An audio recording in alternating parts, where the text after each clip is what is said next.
Resident Evil is one of my favorite series and will always remain one of my favorite series. Now, I've already did my top 5 scariest Resident Evil monsters, and, there's more than just 5. And there were quite a few that I left off my list because I knew that there was going to be more parts to this. So, let's jump straight into this countdown and probably lose more faith in humanity because, how can simple people make scary monsters like these? And number 5, we pretty much have the Pretty Lurker.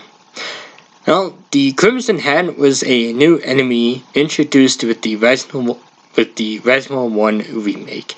Now, these are pretty much like the kind of step between a zombie and a Lurker.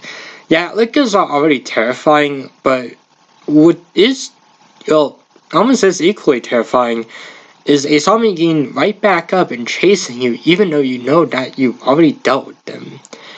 That was something that the remake did well. Now, of course, the only way to prevent a Crimson Head was, of course, blowing their head off as a normal zombie or light them on fire. And that's kind of the issue. I don't know how common headshots are, and the shotgun doesn't have that much bullets, and the Magnum is like, why would you ever waste a Magnum bullet on a regular zombie?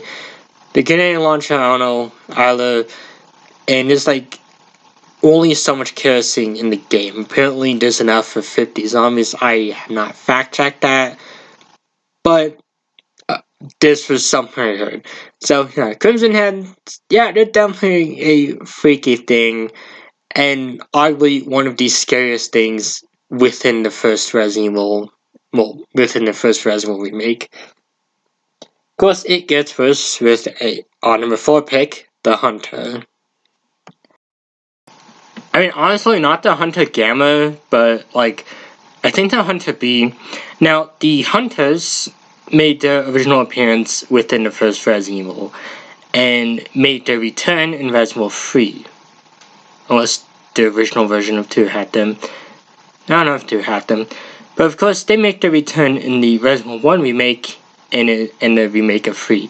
Now, these guys are terrifying. Now, in my opinion, they're more terrifying in the Resident Evil 1 remake because, honestly, with the kind of small quarters of the Spence Mansion, it kind of makes these guys a bit more of a hassle to face off against. Now, I've never played the original Resident Evil 3, so maybe my opinion would be different on that one. But in the remake, well, they're scary, but not as scary as some of the other enemies. More just annoying to deal with. But the Hunter still stands as one of the creepiest enemies in the original Resident Evil games, and a nightmare to a lot of people. Of course, it gets worse with my number 3 pick, the Gyarados. With Resident Evil 4's remake, it brought terror to a new generation. Now, in my opinion, these guys are more scarier in the original. I played the original Resident Evil 4, and I enjoyed it. One of my favorite moments, one of the worst moments, I guess, is when Leon is trapped in the cage with a Gyarados.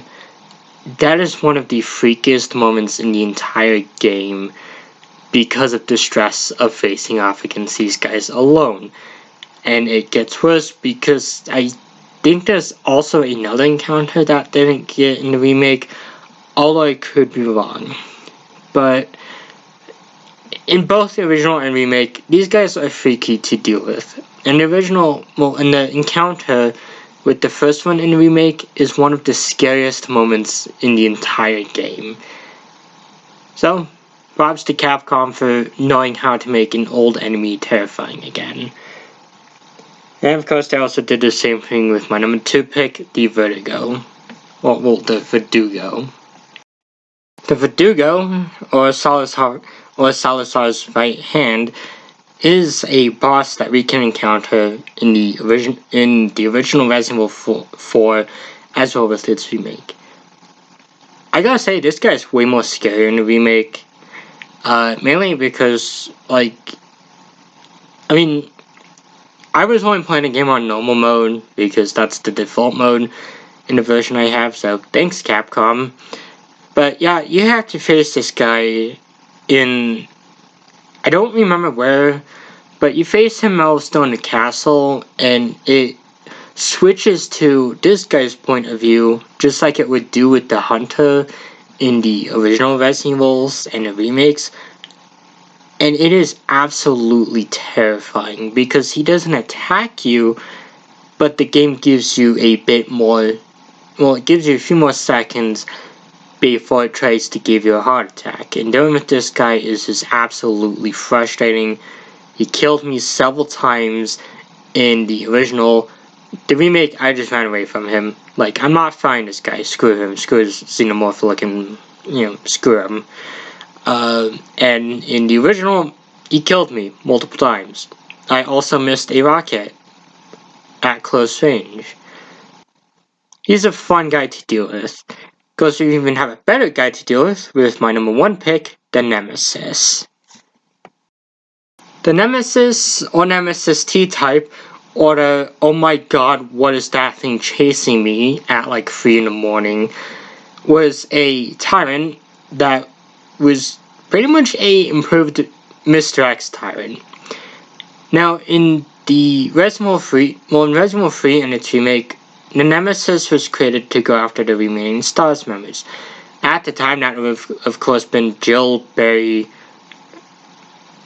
Brad, Rebecca. Actually, no, I think it would have just probably been. Okay, I don't know if Barry was still in Raccoon City at that time. Maybe not with Rebecca, but I mean, Brad and Jill were. So yeah, this guy was made to go kill both of them. Like, this is more terrifying than Mr. X. Now, I like Mr. X more because of his footsteps, but Mr. X was designed to wipe out survivors in Raccoon City. The Nemesis was made strictly to take out 2 people. In my opinion, that makes the Nemesis way more scary than Mr. X was made for. And the Nemesis doesn't help, well, it doesn't get helped either, considering he can run after you and use weapons. Now, in the original, it seems like the Nemesis was better. In the remakes, they kind of mainly have him scripted. And I know Mr. X did have a few scripted moments, but the Nemesis AI, it should have worked a lot like Mr. X.